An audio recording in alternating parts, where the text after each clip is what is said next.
Síganme en mis redes. Pion, pion. Pero bueno, amantes de la sandía, aquí está su coneja favorita preguntándoles qué están almorzando mientras ven este video de chill.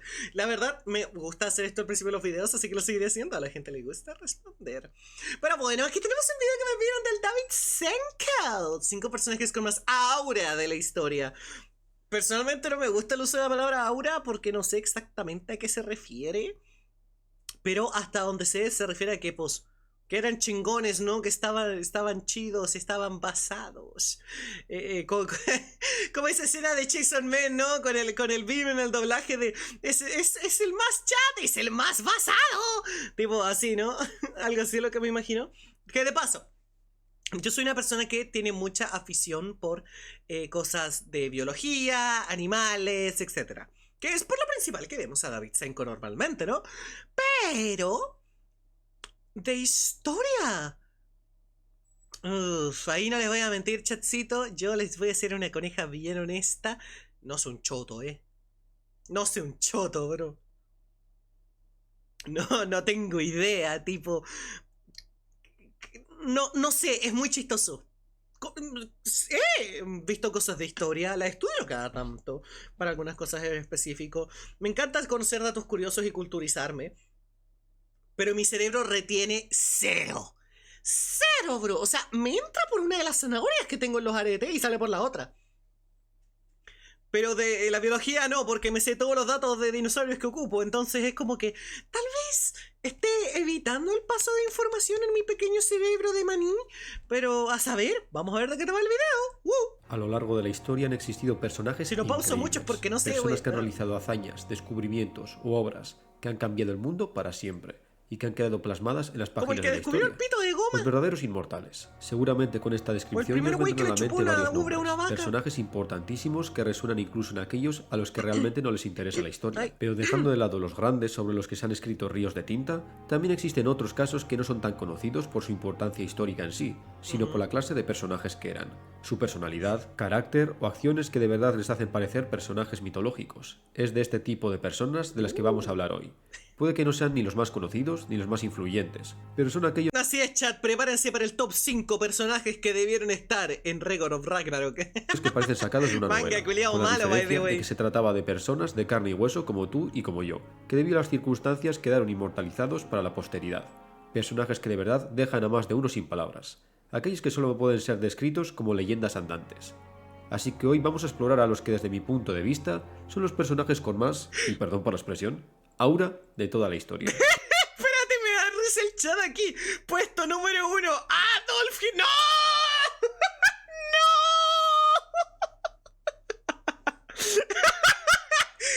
¡No! Número 1, el güey que ordeñó una almendra. Claro, fue la leche de almendra. No.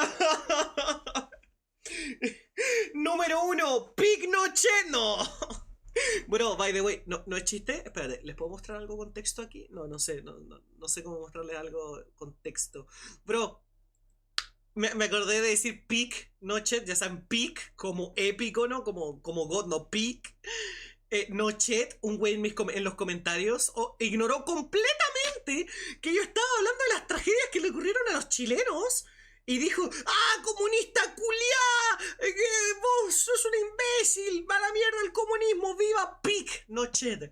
Eres una comunista. Bro, tiene que ser el comentario más virgo, olor a cebolla, weón, que he escuchado en mi puta vida. Bueno, que he leído en mi puta vida, bro. Tipo, no es que eres un comunista grande, el PIC, no ched. ¿Cuándo pasó eso? En el video del culiacanazo. Porque yo hablé de del golpe de estado de Chile, ¿no? Y de lo que pasó después con todo lo de la Operación Cóndor y bla, bla, bla, bla, pues, ¿no? Que claro, estaba bien culero, ¿no? Pero también ocurrieron dos cosas, de que mucha gente decía que los estaba comparando en escala y es como, no, claro que no, pero trato de decir de que las cosas de México tienen mucha más visual en el conocimiento del internet, mientras que el de Chile, pues siento que es algo que debería investigarse un poco mejor. Y el otro era este conchetumare rancio que me llamó comunista.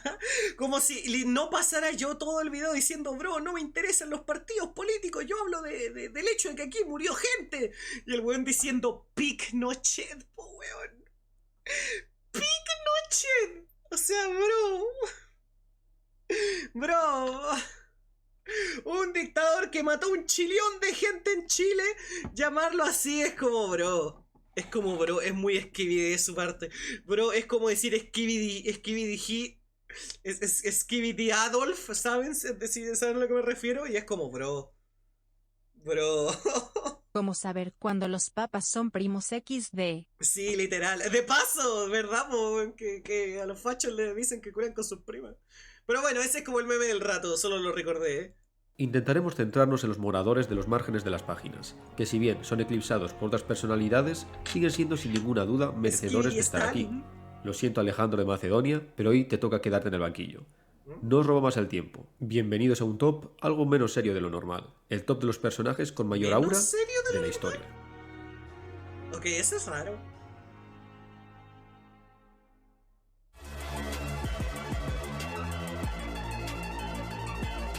Ya sé que acabo de decir que trataría de seleccionar a personajes algo menos conocidos, pero sinceramente no me puedo resistir a la hora de colocar en el top a una de las personalidades más populares de toda Grecia. Damas y caballeros, os presento al único, el irrepetible, el poderoso, al invicto, el desafiante. Diógenes de Sinope.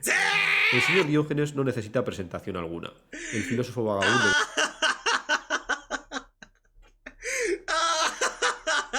¡El mismísimo! ¡Mi compa! Este weón tenía aura, pero aura de olor. ¡Oh, Diógenes! Diógenes Pic. Literal, mi compa, el mismísimo. No es la cabra, es el perro. Sí, este no es la cabra, es el perro, hijo de puta. Hasta acá me llegó tu olor a humo. ¡Oh, Dios mío! Disculpe, señor Diógenes, ¿puede darme algo de ese conocimiento? ¿Sabe, weón? ¡Me estoy pajeando!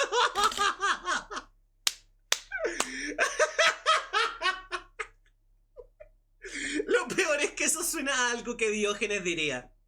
Eso suena a algo que Diógenes diría. Del siglo IV antes de nuestra era, era de sobra conocido en su polis por tratarse de un hombre ciertamente extravagante. Se le considera la representación extrema de la escuela cínica. A pesar de que hoy en día ser un cínico es básicamente insultar a alguien, diciendo que se trata de alguien inmoral y falso, los cínicos de la antigua Grecia simplemente defendían una vida humilde, libre de deseos innecesarios, convencidos de que la felicidad se alcanzaba viviendo conforme a la naturaleza, rechazando las convenciones sociales. Pero el bueno de Diógenes llevó esta idea al extremo, básicamente realizando un experimento social con su propia vida. Vivía sin apenas posesiones, sin casa.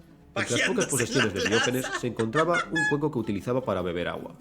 Pero un día vio como un niño bebía agua utilizando sus manos como cuenco, y entonces, sintiéndose derrotado por la humildad de aquel niño, decidió también deshacerse de su cuenco. Los ciudadanos llamaban a este individuo Diógenes, el perro, por vivir en la calle rodeado de perros callejeros, además de ser un insulto a modo de juego de palabras, ya que la escuela cínica recibía este nombre de la palabra griega para perro, kinos, probablemente debido a la admiración de los seguidores de esta doctrina hacia el modo de vida simple y despreocupado de los canes.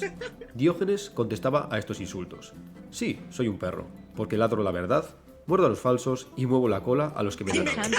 Hablando de mover la cola, parece ser que Diógenes... Dame espacio, que me tapas el sol. Sí, eso es verdad. No, pero yo iba a decir, espérate. A los falsos y muevo la cola a los que me dan algo. Y también me cago en tu patio. Hablando de mover la cola, parece ser que Diógenes tenía la sana costumbre de, digamos, aliviarse sexualmente en público. Sí, se vale, masturbaba en por ahora las Diógenes calles, no eso parece es un real, tipo por con eso yo demasiada decía el aura. chiste. Se parece más al yonki de la esquina de tu barrio. Pero este hombre se encuentra aquí porque, dejando de lado su austero modo de vida y sus excentricidades... Literal, el cállate, weón, me estáis cortando la inspiración. Ahí está. Cállate, weón, me estáis cortando la inspiración. Pero Diógenes, su conocimiento. Aquí tenéis mi conocimiento, conchetumare. Mi compa el humectado, bro. Diógenes es conocido por no tener pelos en la lengua y criticaba a cualquiera que considerase hipócrita tampoco, o esclavo de las apariencias. Hay toda una lista de anécdotas desternillantes de Diógenes prácticamente troleando a la población. Pero entre las más conocidas, y que de verdad colocan a Diógenes entre los personajes con más aura de la antigüedad, está aquella vez que dejó en ridículo al gran Platón delante de toda su clase. En resumen, Platón tuvo la brillante idea de definir al ser humano como un bípedo sin plumas. Sinceramente, creo que Platón a veces salía con la suya, con las sandeces que decía porque simplemente era Platón. Al escuchar esto, el bueno de Diógenes decidió darle una lección a Platón. Se hizo con un pollo del mercado, lo desplumó y una mañana apareció en la academia, con el pollo. Lo levantó en sus manos y dijo: «He aquí, un hombre de Platón. Ya os podéis imaginar la sonrisa de sorna de Diógenes y el rechinar de dientes interno de Platón. Bro, Dios mío. Literalmente el mismísimo, ven ahí, con el pollo y con la polla en mano, le dijo este buen chúpalo.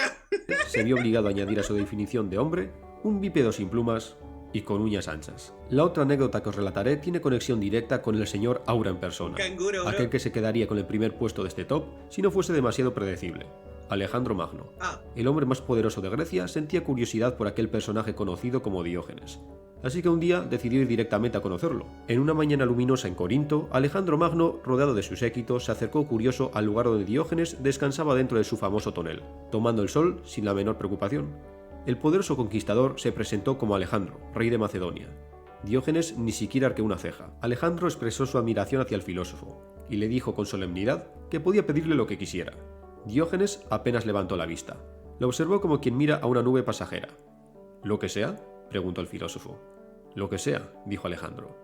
Entonces el cínico respondió con absoluta calma. Sí, apártate un paso a la derecha, que me tapas el sol. Alejandro... ¡Qué hijo de puta, bro! ¡Qué hijo de puta!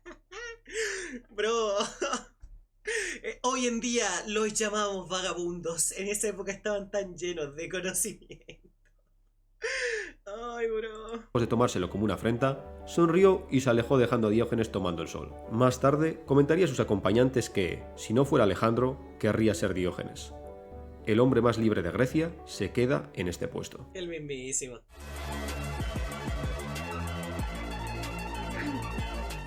Japón es una tierra con candidatos de sobra a la hora de elegir uno de estos personajes que podríamos describir como portadores del aura.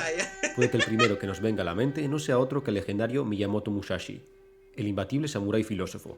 Pero ya que hemos nombrado a un personaje muy conocido en el puesto anterior, creo que ahora toca a alguien menos popular. Se trata ni más ni menos que de una mujer del Japón feudal de armas tomar. La figura del samurái femenino es... ¿Una mujer? ¿En Japón? No puede ser posible, bro. No puede ser, bro. Bro, estamos hablando de la tierra donde ser mujer literalmente te baja una barra en la escala de poder, weón, de Naruto. No puede ser, weón. Estoy legítimamente sorprendido, weón. Vamos a ver, weón. Es muy popular en las historias japonesas. A pesar de que era la excepción a la regla, las historias japonesas registran a muchas mujeres entrenadas en artes marciales que combatieron, defendieron a sus clanes y lideraron tropas. Puede que la más conocida de todas sea Tomoe Gosen, guerrera del clan Minamoto de la época de las guerras Genpei. Es decir, el siglo XIII. Una figura que se mezcla en la leyenda. Crónicas como el Heike Monogatari la describen como una luchadora excepcional a caballo, maestra del arco y la espada. Del mismo modo, en el Japón feudal de la época de la guerra de clanes, existía la figura de Onabu Geisha. Eran mujeres pertenecientes a la clase guerrera, normalmente esposas de samuráis que recibían entrenamiento en armas, especialmente la naginata, una especie de lanza con una hoja curva en la parte frontal. El rol principal de estas mujeres era proteger el castillo de su clan en caso de que el esposo se encontrase fuera en el momento de su asedio. Pero para encontrarnos con la protagonista de este puesto, tenemos que avanzar al Japón del siglo XVII. La era de las guerras civiles ya había terminado, y por primera vez en más de un siglo Japón volvía a estar unificado. Pero esta seguía siendo una sociedad extremadamente marcial. Prueba de ello es nuestra protagonista. Os presento a Sasaki Rui, la maestra espadachina que se embarcó en el mayor de los retos: encontrar un marido. Rui era la hija única del gran samurái Sasaki Budayu. El mayor de los retos jamás posibles en Japón. Encontrar un marido después de los 25. Algo que hasta el día de hoy a las mujeres de esa edad les cuesta. Sasaki, no, Kojiro Sasaki, la van a matar con un remo. No tener hijos varones, su padre le enseñó todo lo que un samurái que se precie debía saber: montar a caballo, técnicas de lucha y derribos, tiro con arco, pero Rui era especialmente buena con la kusarigana, esta hoz con cadena que solemos asociar con los ninjas, y más importante para nosotros, con la espada. Pero al no tener descendientes varones, el padre de Rui pretendía casar rápido a su hija para que otra familia samurái se hiciese cargo de ella, y que así el linaje Sasaki continuase. El problema era que tanto el padre como la hija eran muy quisquillosos a la hora de elegir futuro marido. De tal palo, tal astilla. Básicamente el padre quería que su linaje tuviese descendencia fuerte, y para ello, obviamente, necesitaba un samurái fuerte. Rui decía que su marido tenía que poder derrotarla en un duelo de espadas. Parece ser que ninguno de los candidatos daba la talla. Sasaki Budayu falleció sin ver a su hija casada, pero Rui, ni corta ni perezosa, decidió tomar el toro por los cuernos. Se trasladó a la capital, Edo, donde fundó su propio dojo. Por aquel entonces, Edo era una ciudad predominantemente masculina, muchos samurái y ronin paseándose por las calles. Como no, esta bella mujer que vestía utilizando ropa masculina adornada con el emblema de su familia Sasaki empezó a llamar la atención. Cuando corrió la voz de que se trataba de una auténtica maestra espadachina que impartía clases en un dojo cercano, los alumnos se presentaron en tropel. Muchos jóvenes samuráis, deseosos de aprender el arte de la espada, y algo más. Por si eso no bastaba, mientras Rui impartía sus clases, también se dedicaba a cazar rufianes que asestaban la ciudad. Literal, la mina fue a la ciudad de los hombres y dijo: el que me vence, me la pone. A ver qué onda. Y no se la pusieron. Por las noches, al más puro estilo de un vigilante de cómic.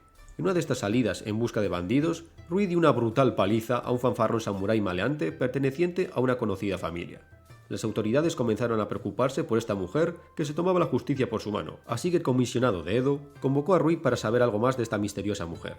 El comisionado señaló que ser maestra de un dojo y pelear con rufianes por las calles no eran actividades propias de una mujer de su estatus noble. Pero Rui dijo que el único objetivo de su dojo era encontrar un marido que estuviese a la altura, es decir, que la pudiese derrotar en un duelo, todo para cumplir el deseo de su padre. No solo la dejaron en paz, sino que la promocionaron. Ya no eran alumnos lo que aparecían en su dojo, sino también samuráis hechos y derechos, que pretendían ser candidatos a futuros esposos. Finalmente apareció el indicado. Rui fue derrotado en un duelo por un joven samurái de la familia Kosugi, y por fin consiguió el matrimonio que tanto deseaba su padre. La familia Sasaki estaba salvada, y Rui podía dejar de poner patas arriba a la capital. La legendaria espadachina, que era incapaz de encontrar un digno marido, se queda aquí. Pero no había dicho que no había conseguido marido. Bueno, no sé. Me enredé, la Europa de finales del siglo XVIII y principios del XIX es un tiempo y un lugar plagado de personalidad. O sea, entiendo el punto de los personajes con más aura, pero no te voy a mentir. ¿Eso es toda la historia? Que está bien chida, pero... Fuck. Fuck, sí se nota que es una mujer en Japón, ¿cachai? O sea, hasta para las más épicas de las papeadas, weón, es como que... Se quedó un poquito corta, tipo... No sé, pues no fundó una gran academia después. No le enseñó a otras mujeres a levantarse y a ser igual de chingonas. No, güey, no sé. Tal vez estuvo muy resumida, claro, porque recuerden, yo no sé. Yo no sé de historia, tipo... Claro que conocía a nuestro compadre el perro, pero calmación, ¿no? Ojalá haya más. Ojalá haya más, porque... Quitando el tema de que pues Japón restringe bastante a las mujeres, sí. Realmente hay bastante nobleza allí con muchas mujeres libres en la historia de incluso de hace más de 500 años. También creo que hay que definir libertad bastante bien, ¿eh? Le aplicaron un Toriyama así con Milk, ¿no? Tipo, ya me casé, valdré verga. No, viejo. Dime por último que peleó con un Oni, alguna wea. Sí, alguna wea. Seguramente es muy resumido, pero me hubiera gustado que hubiera algo más destacable. Porque claro, si hizo algo más destacable, yo creo que lo hubiera mencionado, ¿no? Que irradiaban aura. Hay muchísimos candidatos donde elegir, y es en la gran armée del pequeño corso donde nos encontramos a la creme de la creme. Porque mucho se habla del genio de Napoleón, pero se suele pasar por alto el pequeño detalle de que Napoleón contaba con todos los ases de la baraja. Los mariscales de Napoleón eran básicamente los vengadores de la época. Una serie de personajes increíbles. Cada uno de estos mariscales podría formar parte de este top perfectamente. Hay un tipo de personaje pero si me veo obligado a elegir uno, me quedo con un hombre. Guerreras que están solteras únicamente porque nadie las puede. Porque eso me suena como la trama de Ranma y medio por alguna razón. Además, Ryoma Nishiki, el que consiguió que Japón se abriera al mundo antes de morir, ya que quería que las demás gentes del mundo conocieran su cultura. ¿Cómo?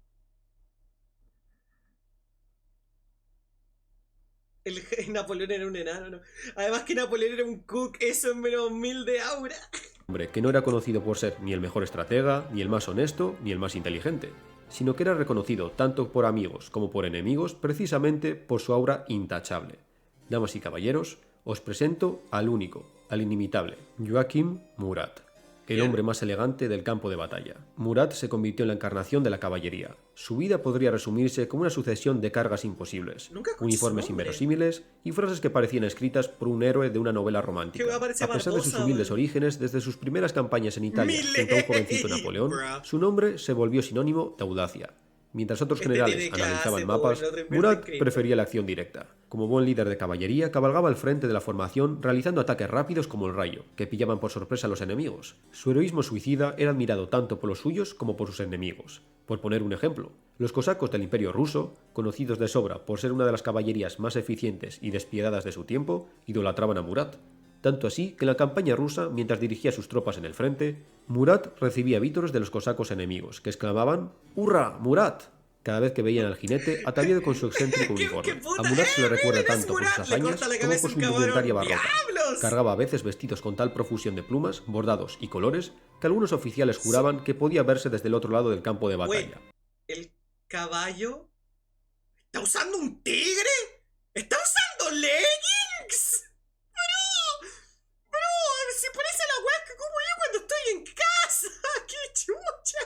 Está usando leggings. El caballo está usando un tigre y creo que le dio rabia a la Goldship, bro.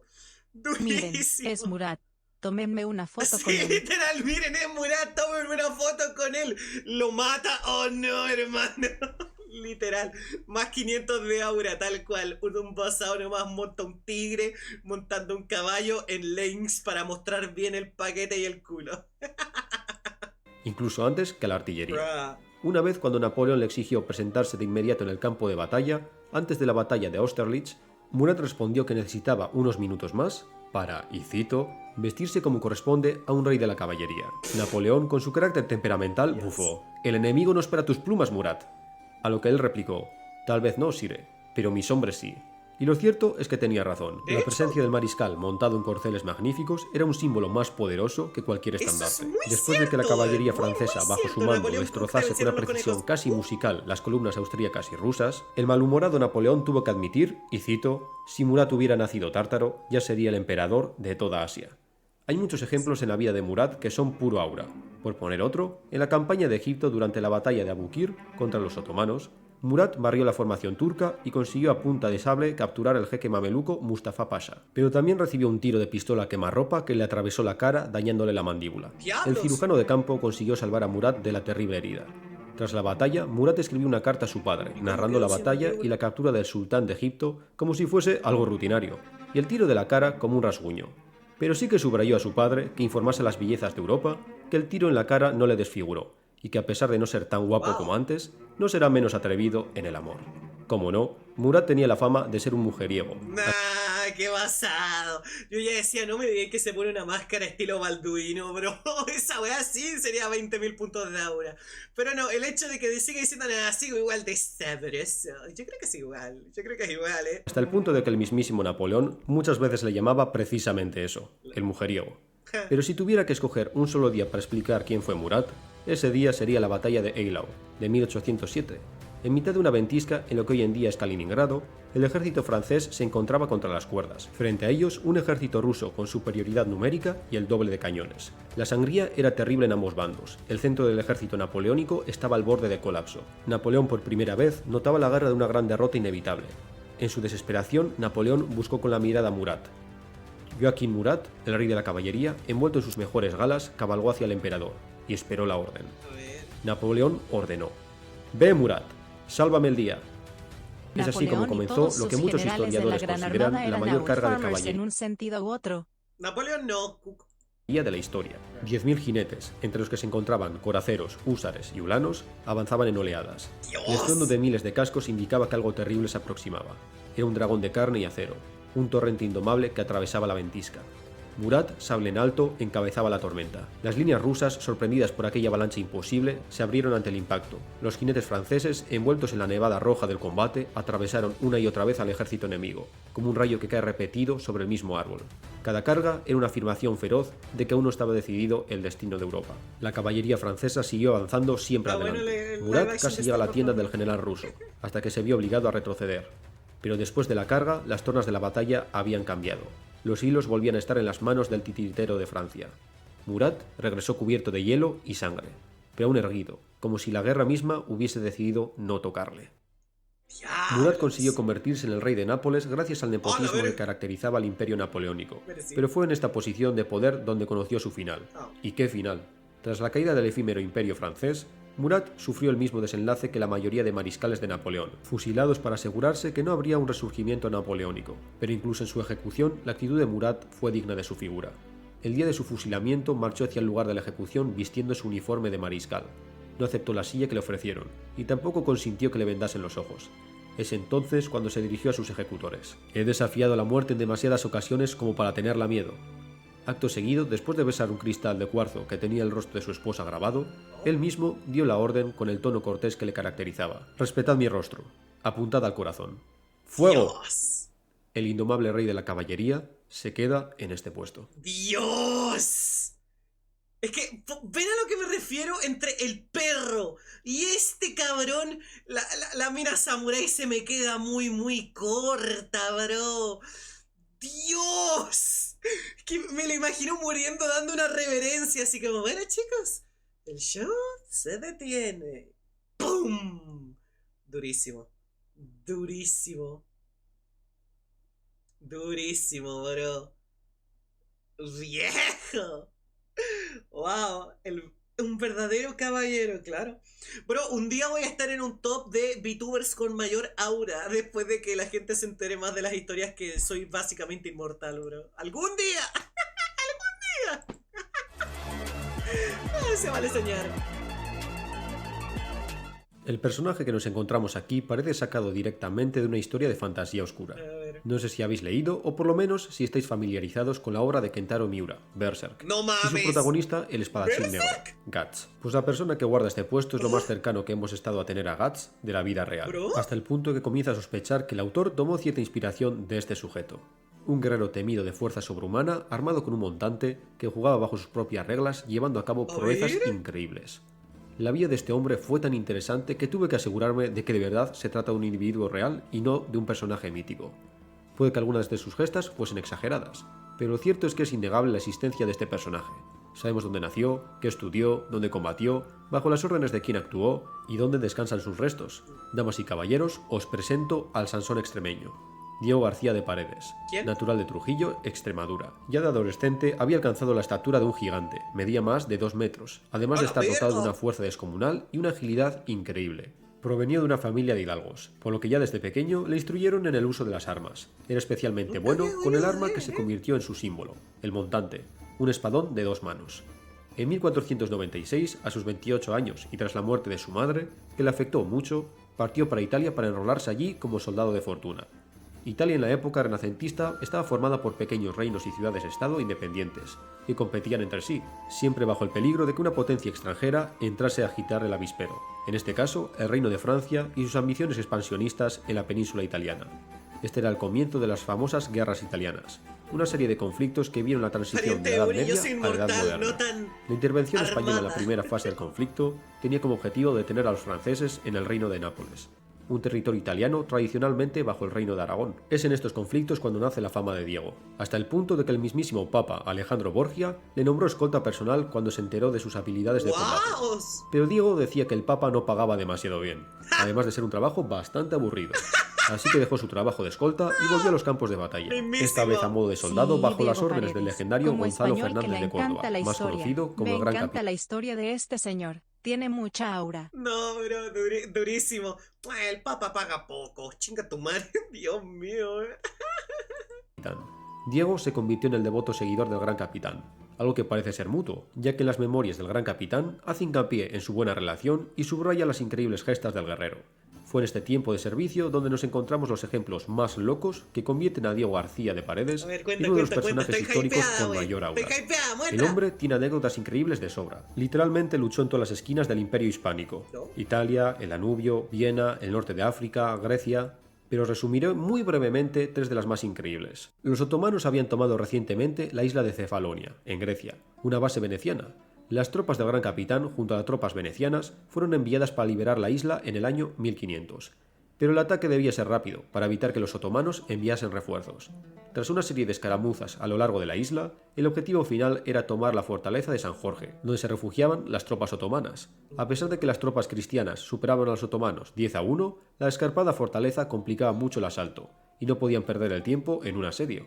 Los defensores consistían en alrededor de 700 genízaros, excelentes arqueros que les iban a poner las cosas muy complicadas. El asalto a la escarpada fortaleza comenzó. Las bajas iban acumulándose, y los turcos utilizaban unos mecanismos conocidos entre las tropas españolas como lobos, unas máquinas que utilizaban una cadena con un gancho en el extremo que tenía como objetivo enganchar a los atacantes de su armadura para luego suspenderlos en el aire y arrojarlos al vacío. Pero los genízaros tuvieron muy mala suerte. Uno de sus lobos pescó un pez muy gordo. Aquella figura en armadura no era otro que Diego de Paredes. Al elevarlo, dispuesto a arrojarlo por el acantilado, Diego consiguió desengancharse y plantarse de un salto en la muralla. Y os podéis imaginar la cara de los arqueros genízaros al ver a este tipo de 2 metros aparecer entre ellos.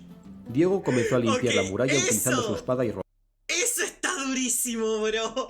Imagínate, weón, ir literalmente pescando hombres y te agarraste un tiburón, bro. Eso está chido, bro. Eso está épico. Sin dejar casi oye, la calidad del video se fue de sabático, soy yo, bro. A ver. No, sí, no soy yo. Tras horas de pelea y caos en el interior de la muralla, Diego consiguió abrir el portón para que entrasen sus compañeros, sellando el destino de la fortaleza. Prácticamente Diego tomó un castillo él solo. Aquí es cuando comenzó el conocido sobrenombre del guerrero, el Sansón de Extremadura o el Hércules español. Otra anécdota que es pura aura es el desafío de Barletta, del año 1502. Un duelo caballeresco que enfrentó a 11 caballeros franceses contra 11 españoles en la ciudad napolitana de Trani, en el contexto de la Primera Guerra Italiana. Obviamente entre los caballeros españoles se encontraba nuestro Diego. Hay quienes dicen que el motivo de este duelo fue debido a que tanto las tropas españolas comandadas por Gonzalo Fernández de Córdoba como las tropas francesas comandadas por Luis de Armagnac estaban muy igualadas, así que mediante este duelo se pretendía conseguir un ganador para evitar una batalla abierta que iba a ser una sangría sin un claro vencedor. Otras fuentes dicen que fue debido a que los franceses, con su característica arrogancia, comentaron que la caballería española era claramente inferior a la francesa. En respuesta, los españoles, con su característica obsesión con la honra, retaron a un duelo caballeresco a los francos. Sea como fuese, el resultado fue el mismo.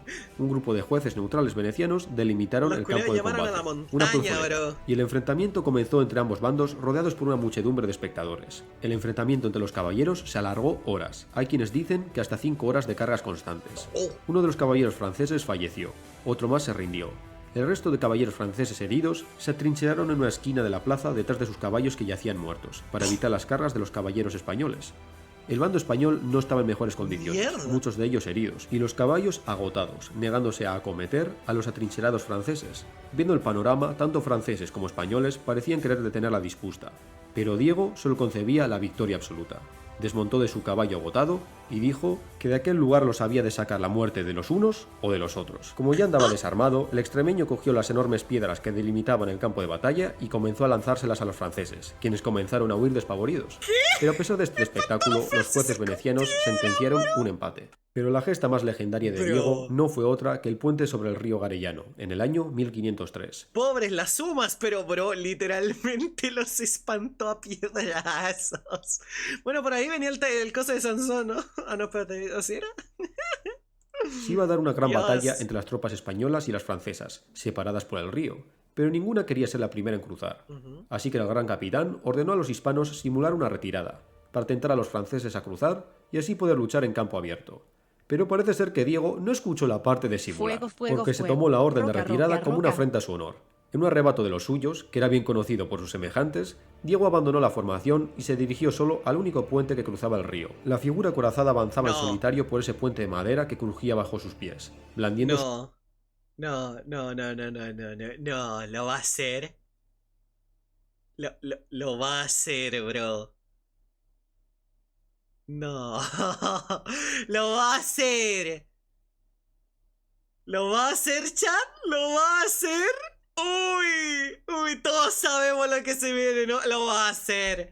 Lo va a hacer, bro. Su montante. En la margen opuesta, los 500 franceses le observaron con incredulidad. Venid uno por uno, o todos juntos si tenéis prisa. Rugió. Los franceses y sus aliados italianos no dudaron en atacar a aquel hombre solitario.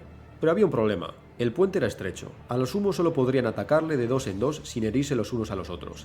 Diego, plantado en mitad del puente, lo había planeado todo al milímetro. Su montante de 2 metros comenzó a hacer su trabajo. Una muralla de tajos.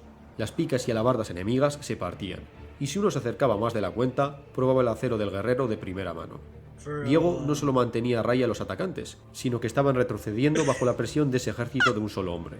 Los compañeros... Bro, yo tiraba el meme de todos ustedes contra mí solo y lo hizo de verdad el perro culiao. de Diego, al ver que el guerrero tarde o temprano iba a cruzar al otro lado del puente también, y entonces estaría en serios problemas al estar rodeado de enemigos, acudieron en su ayuda. Así se dio una escaramuza que, debido a la superioridad numérica francesa, terminó los compañeros de armas de Diego prácticamente arrastrándole de vuelta a la formación. Como no, el gran capitán, que ya debía de estar acostumbrado a estos arrebatos de honor antes que victoria, lo amonestó, pero al ver la masacre que hizo Diego en ese puente, tampoco fue muy duro con él. Diego García de Paredes murió en 1533. Irónicamente, a pesar de haberse enfrentado a la muerte en innumerables batallas, conoció su fin al caerse de su caballo mientras jugaba con unos niños. La muerte del gigante, así como la de otros contemporáneos suyos, marca para muchos el final de toda una era en Europa. Bro. Poético. La era del caballero que había dominado los campos de batalla por 500 años había acabado. Las leyendas de brillante armadura podían finalmente descansar en paz. menos 10 de aura, sí. Toda su historia, más 1000 de aura. En la civilización china tenemos una larga lista de personajes con aura para elegir. Pero la época donde más abundan este tipo de personajes es sin ninguna duda una época legendaria en el Coloso Oriental. La época de los Tres Reinos, en el siglo III. Es aquí donde la historia real y la mitología se juntan. Porque lo cierto es que las crónicas chinas de la época tienden a contradecirse o literalmente deificar a ciertos personajes. Pero dejando de lado la veracidad de las crónicas, es aquí donde héroes y sabios se enfrentan en guerras interminables. En esta era caótica es cuando surge la figura de Zhuge Liang, el estratega que parecía mover ejércitos como si fueran pinceladas sobre un rollo de seda. Liang fue el principal estratega del reino Shu. El hombre no solo era un estratega militar experto, sino que también sobresalía en literatura, ingeniería y economía. Es decir, que el tipo era un crack en todo lo que se proponía. Seguramente habéis visto alguna ilustración de este genio. Normalmente es representado como un joven apuesto, vestido con una túnica y constantemente... me da risa. Representación moderna. Representación antigua. Bro, imagínate ser uno de esos niños jugando y dice, jaja, qué agradable este señor al que tratan como un héroe nacional. Espero que nada le pase. ¿Señor? ¿Señor? ¡Ay, güey! ¡Sí se murió en serio! Imagínate, bro. Tengan cuidado, banda, no se vayan a caer mal, que se le rompe la rodilla, bro. Le quitaron los mofletes. ¡Los mofletes! ¡No! La sandía. Pero, ¿cómo se llama esto? No les mentiré, me da... Yo prefiero la representación de Inazuma Eleven, como una mujer con un dragón como Stan. Claro, eso tiene sentido. Yo iba a decir, ahora, sabiendo quién es la última persona del top, sí me siento mal que la única mujer del top es literalmente la mina que dijo, no me van a follar hasta que me ganen. Y luego le ganaron y la follaron y listo. ¡Me cago en la puta! Dios santo. Por lo menos hubieran puesto a la hija de Genghis Khan. Esa está basada. Normalmente es representado como un joven apuesto, vestido con una túnica y constantemente abanicándose con su abanico de plumas de grulla, mientras posa con una mueca tranquila pero orgullosa. Es precisamente su naturaleza tranquila pero implacable lo que le dio su famoso apodo, Wulong, es decir, dragón dormido. Entre todas las hazañas que se le atribuyen, yo solo voy a elegir una, pero se trata de un evento tan espectacular que eleva a este general de la antigua China al Olimpo de personajes históricos con aura. Una maniobra que de verdad hace dudar a un servidor si se trataba de una leyenda o de un personaje real. Una operación en la que no movió un solo soldado para derrotar a todo un ejército.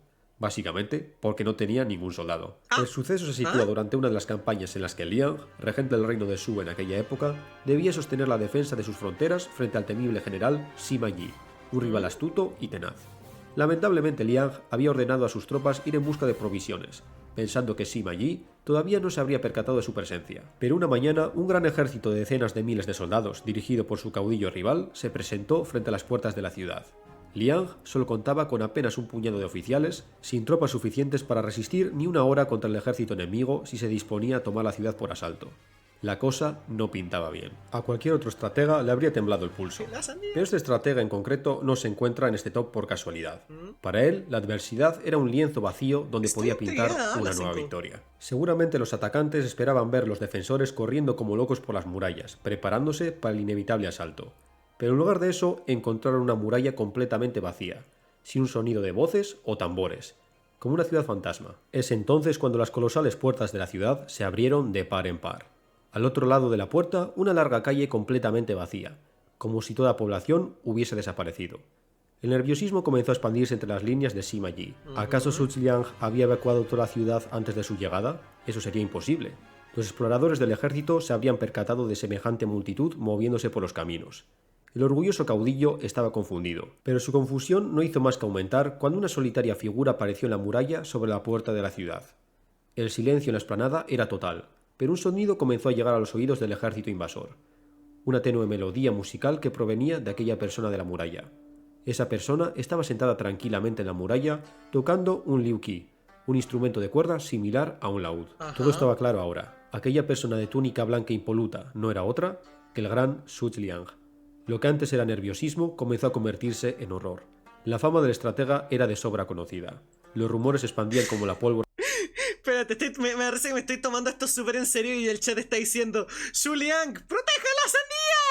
¡Bro, dejen la sandía, weón! ¡Dios mío! Entre las filas. El dragón dormido en persona les daba la bienvenida. Las hipótesis comenzaron a volar, pero claramente todos coincidían. Era una trampa. Viendo la agitación de las tropas, los generales de Sima Yi clamaron por atacar. Pero Sima Yi conocía a Su Liang. Conocía su mente, sus trampas, su capacidad de prever lo imprevisible.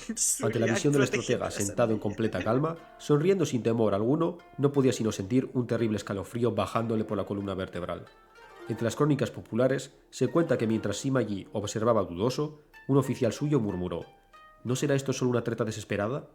A lo que Sima Yi respondió: cuando el dragón dormido está calmado, yo desconfío. Cuando el dragón dormido sonríe, yo huyo. Y efectivamente, huyó. El enorme ejército enemigo se alejó, sin lanzar una sola flecha. Su Liang continuó tocando su melodía, observando cómo el ejército se alejaba como si estuviera disfrutando de la brisa de la tarde. La estratagema de la ciudad vacía fue un éxito legendario. Es por casos como este que algunos llamaban a Su Liang la reencarnación de Sun Tzu. El estratega demostró aquí que se sabía al dedillo una de las mayores lecciones del supuesto autor del arte de la guerra.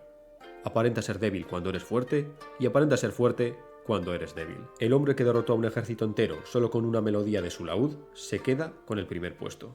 ¡Pero! Bueno, pues eso ha sido todo. Hace mucho que no hacía un vídeo sobre historia. Creo que ya tocaba. Le hizo como Jotaro al tipo del póker. Lo mató del susto. ¡Sí, literal! Se hizo el piola y los mató del espanto, bro. Es la mejor versión del meme. No hace nada. No hace nada y a la vez hace todo. No. Ok, esa no la sabía. Esta yo no la sabía. Pero... oh, literalmente el mismísimo weón era bait, bro. Su señoría, mi cliente dijo que era bait. No. Bro. Ni siquiera pensemos en el compa de la jugada maestra que fue, ¿no? Imagínate cómo quedó el general cuando se enteró. ¿La ciudad estaba vacía? ¿Era nuestra? ¡Caí en el bait! ¡No! ¡No! ¡Me baitearon! ¡Me baitearon! ¡Ah! ¿Dónde está la sandía? Así es, chicos. Nunca hubo sandía. Ese era el plan todo este tiempo. Nunca hubo sandía. Literalmente el Su Liang, ven a tocarme esta, weón. Con esta rola te toco la cola, bro. Tenemos que ver más videos de historia, la verdad. La verdad es que sí, yo lo disfruté. Si ustedes lo hicieron, me lo comentan. O sea, no conozco canales al respecto, pero puedo conocer, weón. ¡Me trolearon! Sí, literalmente lo y ¡me trolearon! Pero, bueno, eso está chido. ¿Sí le gustarían más videos de historia? Tipo, es que ese es el punto. Cuando vemos videos de dinosaurios, yo sé cosas. Cuando vemos videos de biología, más o menos, yo sé cosas. Pero cuando se trata de historia, en este video siento que yo no aporté un pingo porque, pues, fuera del perro, no conocí ninguno. Entonces me es más difícil comentar porque al chile solo estoy impresionada y divertida disfrutando el viaje. Lo cual, bueno, tampoco es nada malo si ustedes también lo están disfrutando. Entonces por eso pregunto. Mensaje importante, el panita Jinx será acá. A ver qué el general, la ciudad está vacía. Vamos a atacar, ¿no? Julián, todo un concha de su madre. ¿Are you sure? ¿Pero está realmente vacía?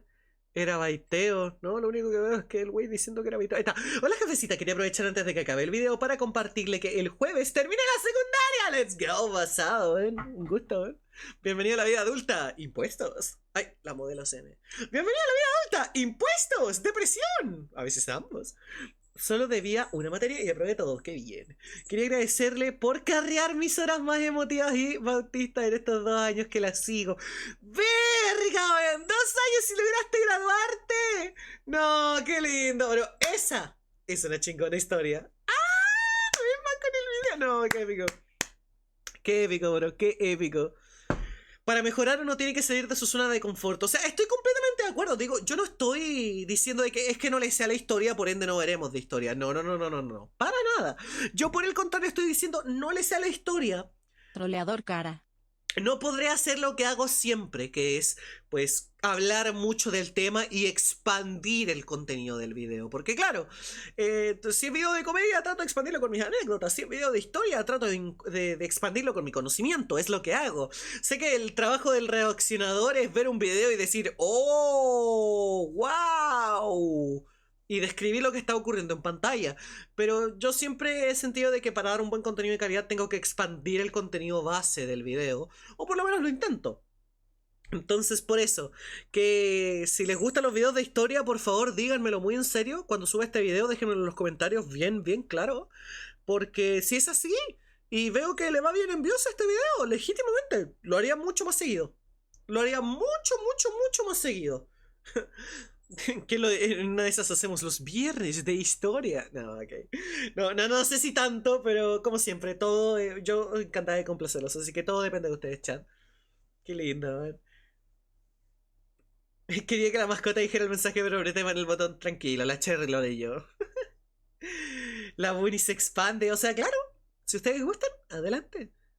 Wow. Ahora, ¡aléjense de la sandía!